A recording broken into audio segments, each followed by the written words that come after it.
Rock left, and he's going to fall forward at the 30-yard line. Gain of 2. Be 2nd and 8.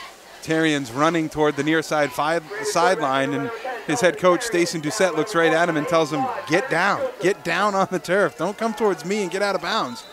Let's keep that clock moving. Student body left, student body right here for Oak Hill. Under 3 minutes remaining in the fourth quarter. They lead 21-20 over Lisbon. They're up 21-0, and Lisbon has come back, but a mishandled snap on the PAT, the difference in this one right now. Ball on the 30, 2nd and 8. Terrian hanging on to it for as long as he can. He runs it up the middle. That's student body up the middle for a gain of 2. And Lisbon's going to take a timeout with 2:32 remaining here in the fourth quarter. And it's going to be 3rd and about 6 for Oak Hill. Big play in this game. Coach Monahan just kind of waiting to see when it would be best to use that timeout. Here's his play. Here's his play to try to get the ball back, and this is going to be the only effort he's going to be able to muster up here, burning that timeout. Now, if you're Oak Hill here, are you going to pass the ball? Because if it's incomplete, it stops the clock. Absolutely not. I don't even want to hand the ball off, Maddie. As far as I'm concerned, if it's me, I'm going to leave the ball in the hands of Dalton Terrian. I'm going to let him make the decision, him choose the rush. Trust in my defense. I don't think it's worth trying to put the ball in the air, risk a turnover, tip ball. Too many things that can go wrong. We'll see what Coach Doucette dials up here. Especially with this wind, which is going, the wind is currently going left to right on your radio dial. So it's right in his face. Yeah. They've been playing to the short side of the field all this entire drive. 2:32 remaining in the fourth quarter. 3rd and 6 for Oak Hill at their own 33-yard line. Terrian's going to run it himself off the left side. Falls a couple of blockers, and he's going to have just enough for the first down. He's going to get up to the 40-yard line, and they're going to stop the clock by saying he got pushed out of bounds, but... Boy, I don't know. The first official made the motion to keep the clock on going, said he wasn't pushed out, and now they are saying go ahead and run the clock. He verified it with him and said nope. Yep. So they're going to keep that clock on moving, and there it goes. And with 2:25 and the clock ticking, a fresh set of downs here for Oak Hill, and that might be just enough to get them for a late Friday trip to Orono. Not over yet. You see some of these Lisbon guys really trying to dig deep. They know they can try to force a turnover. You got to secure the football here if you're Oak Hill. Terrian in the pistol. He's going to run it himself, and he's going to lose 1. Gets driven back there by Tyrese Joseph. Lisbon going to take a timeout. 1:47 remaining in the fourth quarter, 2nd and 10. Lisbon have any other timeouts left? Did they have all 3? They did have all 3, I believe. I think they've got 1 remaining. So my guess here would be they let him run it here and try and stop him. They won't call the timeout on that, and then they'll call the timeout on 3rd down if they're able to stop him to try and get it back. You'd like to try to use him. Coach Monahan probably anticipating being able to use him in succession on that last series, but Terrian able to cut through and pick up a first down that really gave life to a team in Oak Hill that hasn't scored a single point here in the second half. 20 unanswered points from the Greyhounds here in the second half of football. 1:47 to go. Oak Hill with a 1-point lead. Okay, Lisbon looked like they had come all the way back. There was an issue with the holding of the snap on the extra point, like Tony Romo in Seattle for the playoff game a few years ago. Exactly. Very similar. Minute 47 remaining in the fourth quarter. It's 2nd and 11 here for Oak Hill. Ball at their own 39-yard line. And now Oak Hill's going to take a timeout because it's not going to stop anything, and now they can talk about some things. And you wonder if they've got a play for the playbook they've been hoping for. First down here ends it. I think Stacey might have thought of something once he got all the way over to the sideline. He went right over the official and let him know he'd be calling a timeout as they got set. He allowed the defense to get set, then took the timeout. So he'll go back out, talk to his offensive unit.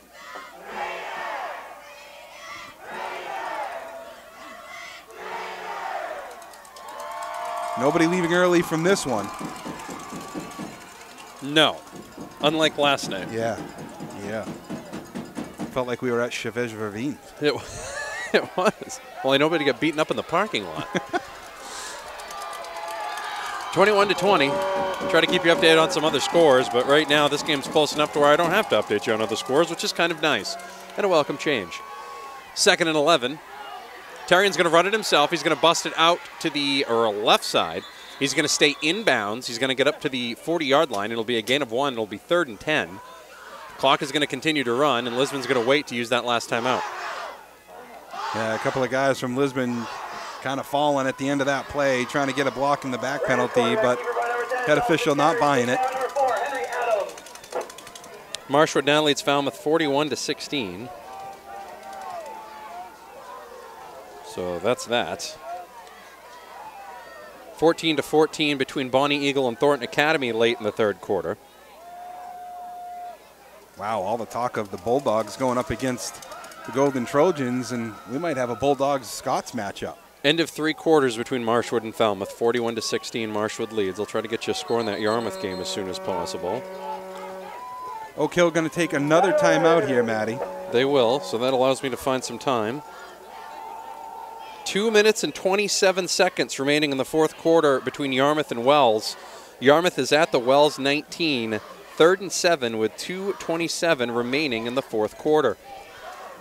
Try to keep you up to date on that one. In fact, I'll even try to get some notifications here because it looks like the Wells AD doing a very good job tweeting scores out. Yarmouth actually stopped Wells on 4th down at the Yarmouth 33 with 3:58 in the 4th quarter. Yarmouth has a kicker too, I believe. They do. They do. So if they can get that within field goal range, that would be enough to get them onto Fitzpatrick Stadium next Saturday. Of course, now's the best time to remind you that we'll be live on the radio. In fact, the only radio group with all 4 state title games coming up Friday and Saturday on 92.7 OXO. The winner of this one will be taking on MCI Friday night. Ryan Palmer, Dave Wing will have the call for you there. And on Saturday, it'll be a cavalcade of folks during the game as we do the A, B, and C game Saturday at Fitzpatrick Stadium. 3rd and 10 at the 40-yard line, 21-20 Oak Hill with the lead, 54.4 seconds remaining. Terrian follows his blockers. He gets up to the 45 and out to the 48-yard line. 45 seconds remaining, and I don't think Lisbon has a timeout left, or they would have called it by now. Would have had to have. So it's going to be 4th and about 3.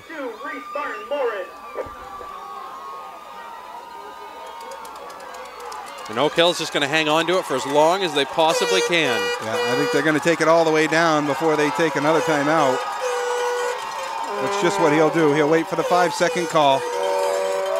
And then Terrian's just going to have to take a knee in Oak Hill. Actually, I think they're going to take the delay of game penalty. Oh, no, they'll take their last timeout. They'll take their last timeout. 9.8 seconds remaining. Oak Hill with a 21-20 lead. They scored all their points in the first half. Lisbon scored 20 points in the second half. Botched an extra point, and that's the difference right now with 9.8 seconds remaining in the 4th quarter. 4th down, and if you're Oak Hill here, you do not want a returnable kick because that's about the only thing that could get you. You do not want to be the Indianapolis Colts here, kicking to the Broncos or doing some other type of special team shenanigan. Yeah, I just wonder whether or not he's even going to go in a punt formation and maybe try to hand the ball off to Terrian and have him run around. I mean, it seems kind of crazy, but I don't think that you can really give up the football if you can avoid it. Guess what? Remember I said if, Yarmouth has a kicker? Beatty with a 37-yard field goal, 2:16 remaining in the 4th quarter. Yarmouth leads well, 17-14. It is confirmed that Yarmouth has a kicker. Andrew Beatty with a nice kick there. 37-yard field goal. That is not easy to do in high school football. Not in punt formation at all. 4th and 3. They're going to try and drum off sides, maybe not. Terrian's going to run it himself, and he's going to get the first down, and that's going to do it. Inside the 45, down to the Lisbon 44-yard line, and the Oak Hill Raiders are on their way to Orono on Friday night. Wow. We'll take a break. We'll come back with a postgame show. 21-20 is your final. Oak Hill over Lisbon.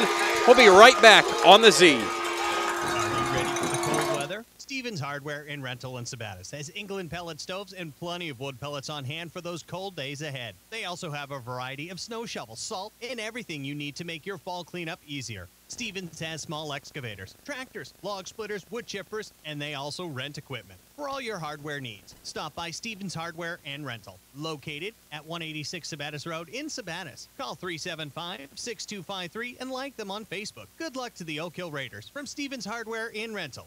We believe. Ron Dubois has been working in the building trades for just about all of his adult life. And these days, Ron and his son Gary work side by side as Dubois Construction. Their building supplier is Hammond Lumber Company.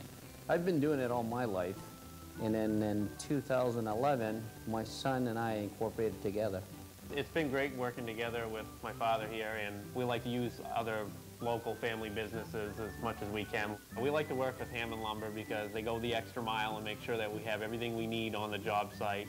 And that's what we look forward to as far as dealing with a company that is legit and fair. It's nice to deal with a family that cares as much as you do.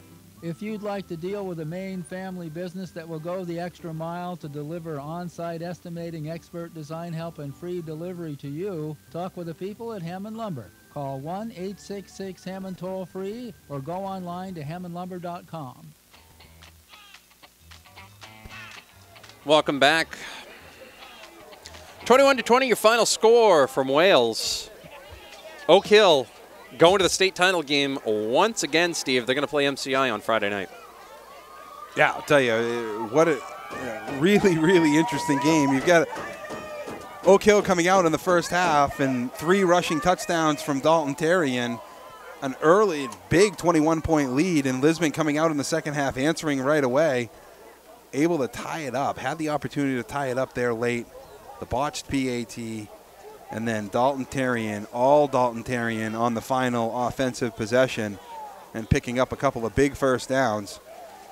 And now a very anticipated matchup. MCI, a team that scored a whole bunch of points. They've had a couple of 70 burgers this year, a very expansive and extensive offensive set that the Mustangs run, and we'll see whether or not Oak Hill can dial something up this week on tape. A lot of different people going to contribute to the strategy that they'll take to Bangor on Friday night. 10-0 versus 10-0 Friday night. For all those games that Ryan and Coach Wynn called this year that were blowouts, this is their makeup for them going up to Orono on Friday night. They get a good one. Get a great facility. Great facility. Get a great game. Great game. Not a bad travel. I mean, you make the most of it. You find a way. You avoid. Yeah. Some may frequent a casino. There may be some adult entertainment up there too. Sure. I mean, sure. that's okay. Whatever you got to do. So whatever you got to do to pass the time. Again, your final score from Wales: 21 for Oak Hill, 20 for Lisbon. Congrats to the Greyhounds on a great season. Today's comeback, just not enough. We'll see you guys on Friday night on 92.7 from up in Orono. Oak Hill looks to make it 3 in a row. Three-peat. That's what they call it. They call it a three-peat. Friday night, 6:30 on OXO.